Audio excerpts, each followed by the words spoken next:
Ah, shit. Here comes all that dust. Ah. Thank you. Thank you. Come again.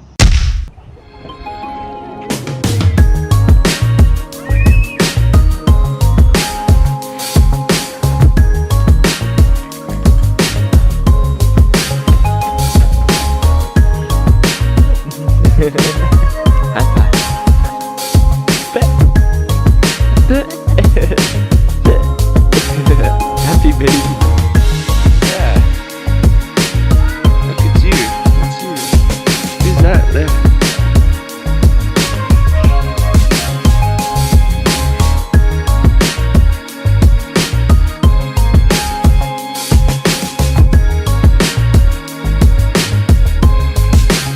Buenos dias, amigos and amigas. It's now 9 o'clock, 17th Febrero, and we're off to a strong start, going uphill, up the mountain. Not mucking around this morning, just had a good breakfast down at the village, and now we're making our way back to that other village where we left the bikes yesterday, and then it should only be about 3 hours or so of walking this morning, or hopefully less, and the rest of the day we'll be motorbiking back to town. Oh, okay. Main base here and then around. Ah, a Shan military post. That's where soldiers are posted up there. So last night during dinner we had quite an interesting discussion about Myanmar and all the politics happening in it. And basically there's 4 parties. There's the government, which is run by the military. There's the Shan state, which is split into 3 military groups. So there's the Northern Shan, Southern Shan, and the Palau group. Palau group is also part of the Shan state, but they're a group that wants to claim their own state. So up in the north is where all the civil fighting and the civil unrest is happening. That's why it's off limits to tourists. But basically the Shan people have been trying to fight the government for their territory, for their own, to have their own state, you know, without, you know, military or federal government intervention. Because the problem in Myanmar is the government and the military take all its valuable resources. So they've got gas, they've got the stones, rubies, sapphire, and whatever else, and then they make a lot of money out of it, but none of that money go back to the local people. It doesn't come back to the community, doesn't come back to the state. Who knows where it goes? It stays with the military, it goes straight up to the government. So the local people here don't benefit from it, and everyone's still, you know, living in poverty, and nothing's really changed. So that's why there's a bit of an uprising. So basically all it is that the people want is for them to run their own state, to be independent.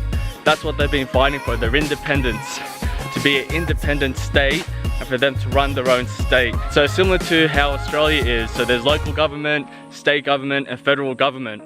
Each state run their own business, and then they pay taxes up to the federal government. And whilst the federal government governs the country as a whole, each state runs their own business. They make, you know, their own separate laws, which might differ from different states. They run their own businesses. They have different regulations. So that's sort of how the states here in Myanmar want to operate as well. But the problem is the military, the government military, the Burmese military have total control of the country. And the Shan people is different from Burmese. The problem with the Myanmar government is it's all Burmese people. The Shan people are not properly represented in the government. You know, if you're gonna have a government for a country, you have to have equal representation of all its people. But definitely here, it's the Burmese running the joint. The Shan people, the Karud people, and all the other people from the other states have no representation.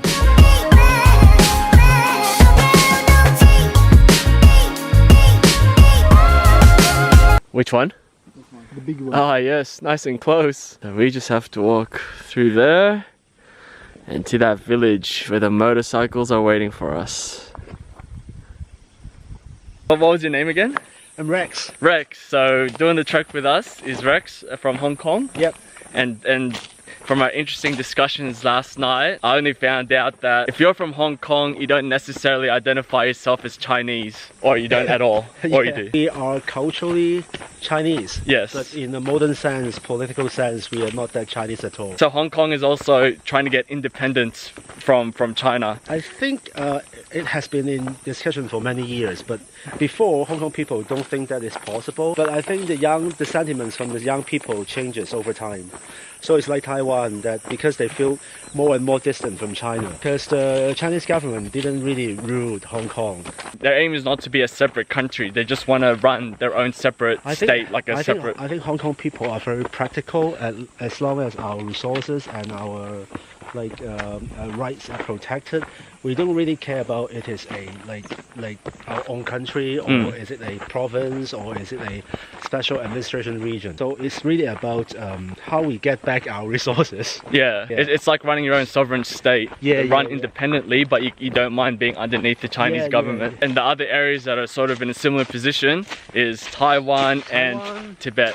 Xinjiang. So I probably didn't explain the whole Shan and Burmese situation the best I can, but if you imagine resources that you can't control your own. So if you take Hong Kong example and Taiwan example, it's similar to what's happening here. They don't want to be a separate country, but they want to be a sovereign state.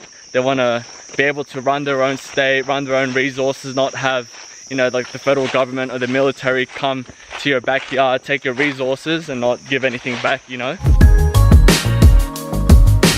So as you can see, the track behind me is a lot wider than all the tracks that we've walked on, and that's because the government widened it. Now the Shan base camp is on the other side of this mountain, and we just saw a couple of Shan outposts. You know, I'm no military general, but if you ask me, the government's getting ready for some kind of attack. So in the next couple of years, watch this space. They're gonna be sending tanks through here, I reckon.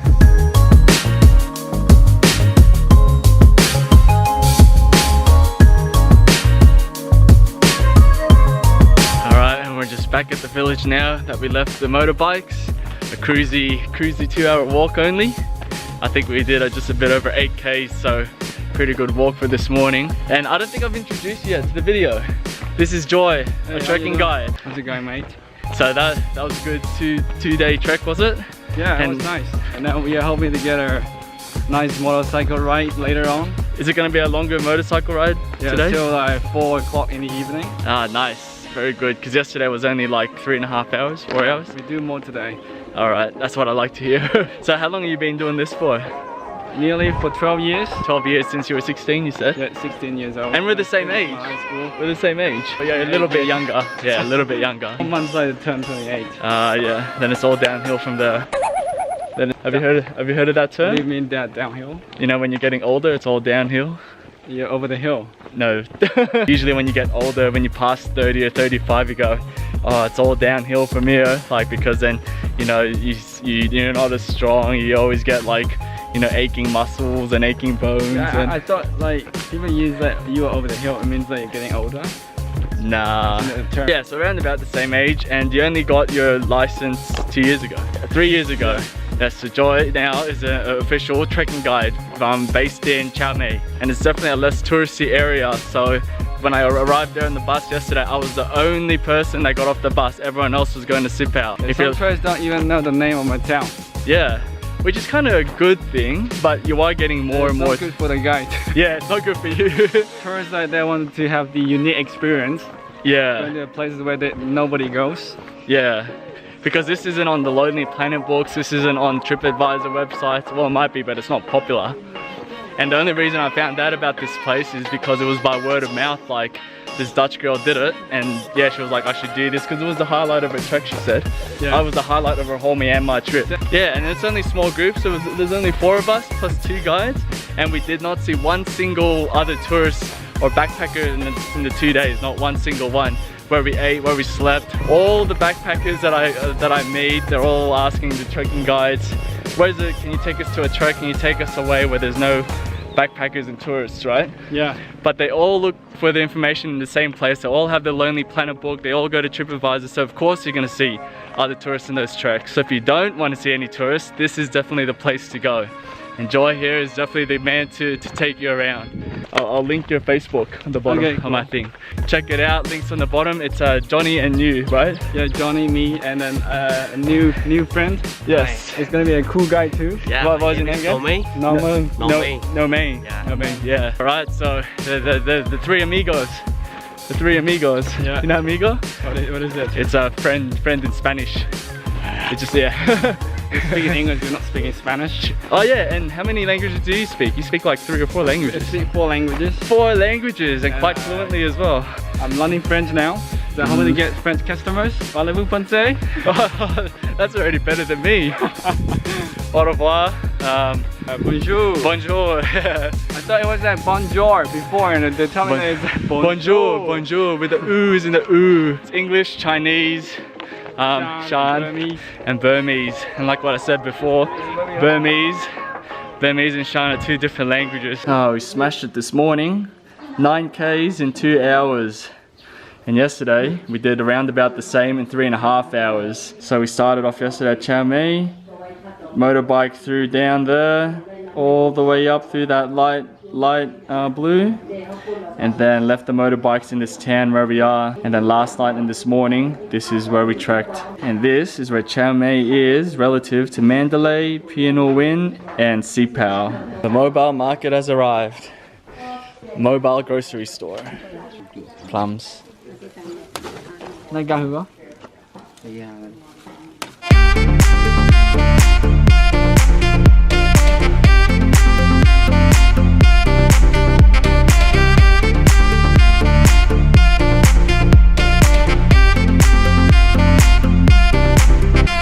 Alright guys, we're back on the bikes and we're smashing it further into the Shan state.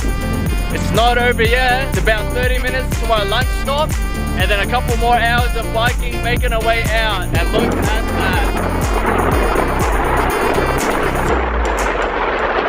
that. Concentrating very hard, riding with one hand, not to go off the mountain.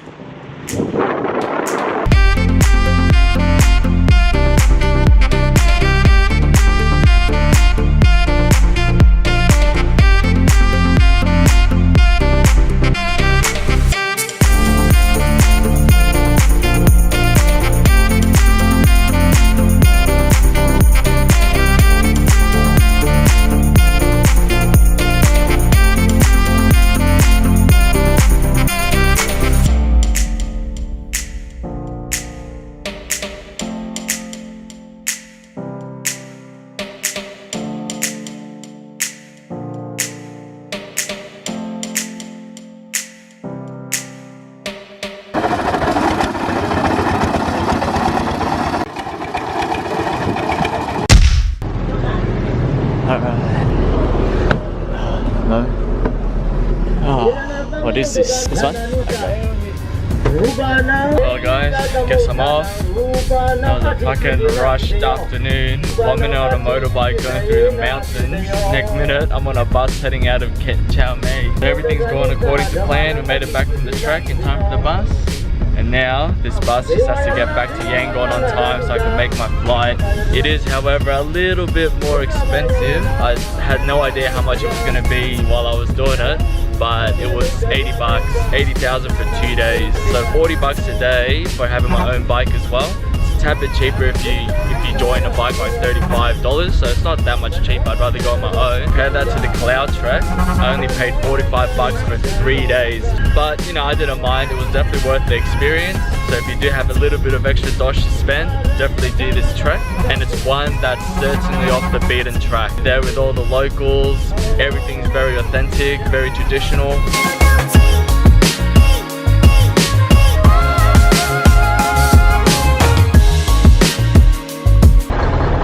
This is the traffic going through the mountains from Sipao all the way to Mandalay. That's why it takes hours and hours just to go through a few kilometers.